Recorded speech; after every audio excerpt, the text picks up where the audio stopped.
What's up, y'all? Welcome back to another video. Another Sig P320 negligent discharge, weapon and holster, just going off on its own. This time it happened at a class with the boys over at Achilles Tactical, and they got it all on video. And I'm going to show that to you guys today. And before I even get into what I want to say, just watch the video. Watch the video. Like my demonstration, I want you guys. All right. Is it a fucking 320? Yep. All right. God damn it, dude. Get this gun off my range. Don't bring it back on the range. God damn. And he did the right thing by telling him to get the gun off of the range because it puts his life, everybody else's life at risk. Them things are just going off. Now, before anybody tries to say that I'm just jumping on the bandwagon to hate on Sig, if you go down and you look at my videos in the past, I used to love the 320. I used to talk about the 320 all the time. As a matter of fact, those videos are still up. I don't want to take those videos down so that people understand that I used to be a big fan of the P320, and I could not in good conscience continue to promote and talk about a gun that continues to go off in people's holsters. Now, my line back then used to be, well, mine is fine. Well, I checked my gun and my gun functions just fine. But the problem is, especially if you have a platform, is somebody may go out and buy a 320 based off of your recommendation, based off of you saying that your gun is fine, and theirs may go off and have a negligent discharge, and they can get hurt. Somebody in their family can get hurt. One of their friends can get hurt.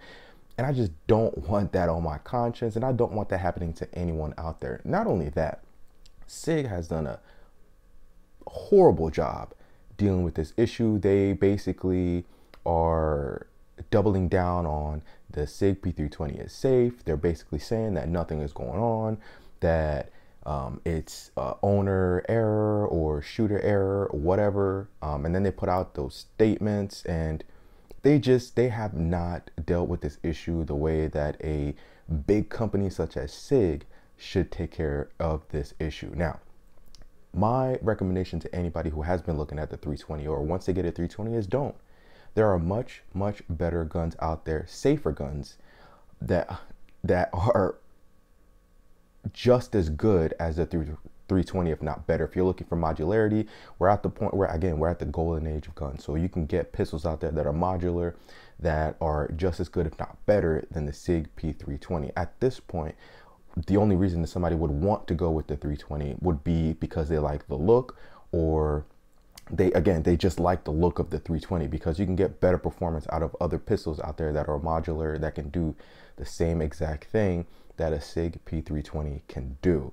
So it's just a warning to guys out there who may not be in-tuned into the two-way/gun community as much as me or some of these other guys it may be.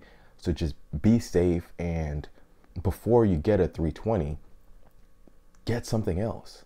Get something else until Sig tackles this issue, or until Sig comes out with a solution, a good solution that makes sense, that actually takes care of the problem.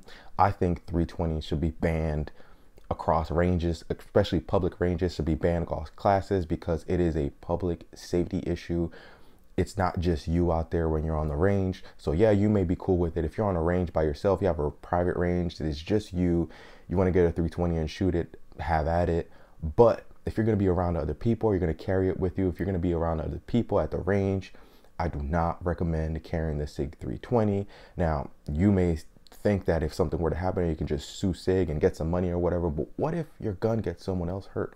What if a child out there gets hit by a round because of a negligent discharge off of your Sig P320? So there's much more at risk than just you getting shot in the balls.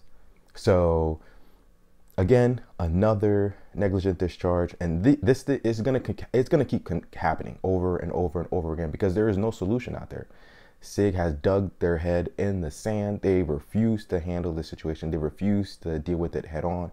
They're going to continue to make excuses, and they're going to continue to make money, because a lot of people are just going to ignore it because they just like the look of the 320.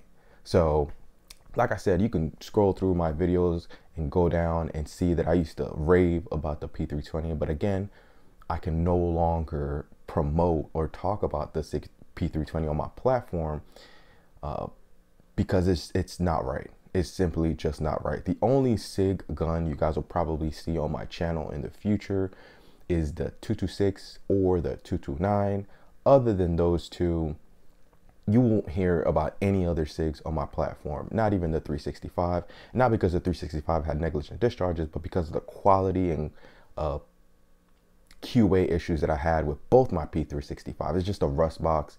And I do not like how Sig handles problems and issues that come about their product. So sucks, but yeah, another negligent discharge. Be safe out there. If you're carrying a P320 appendix, please don't sell it. Put it in the safe until Sig takes care of this issue. Carry something else. There are a ton of other modular pistols that you can carry out there. Again, it's the golden age of pistols, golden age of guns. So you have a plethora of choices. So make a better decision. And yeah, that's all I have for you guys today. Please be safe, be positive, do something great today. And I hope that you guys swap out your P320s if you're carrying them. So that's all I have for you guys today. Let me know in the comment section how you feel about the Sig P320. How do you feel about Sig overall as a company? Let me know in the comment section. I'll see you guys on the next one. Deuces.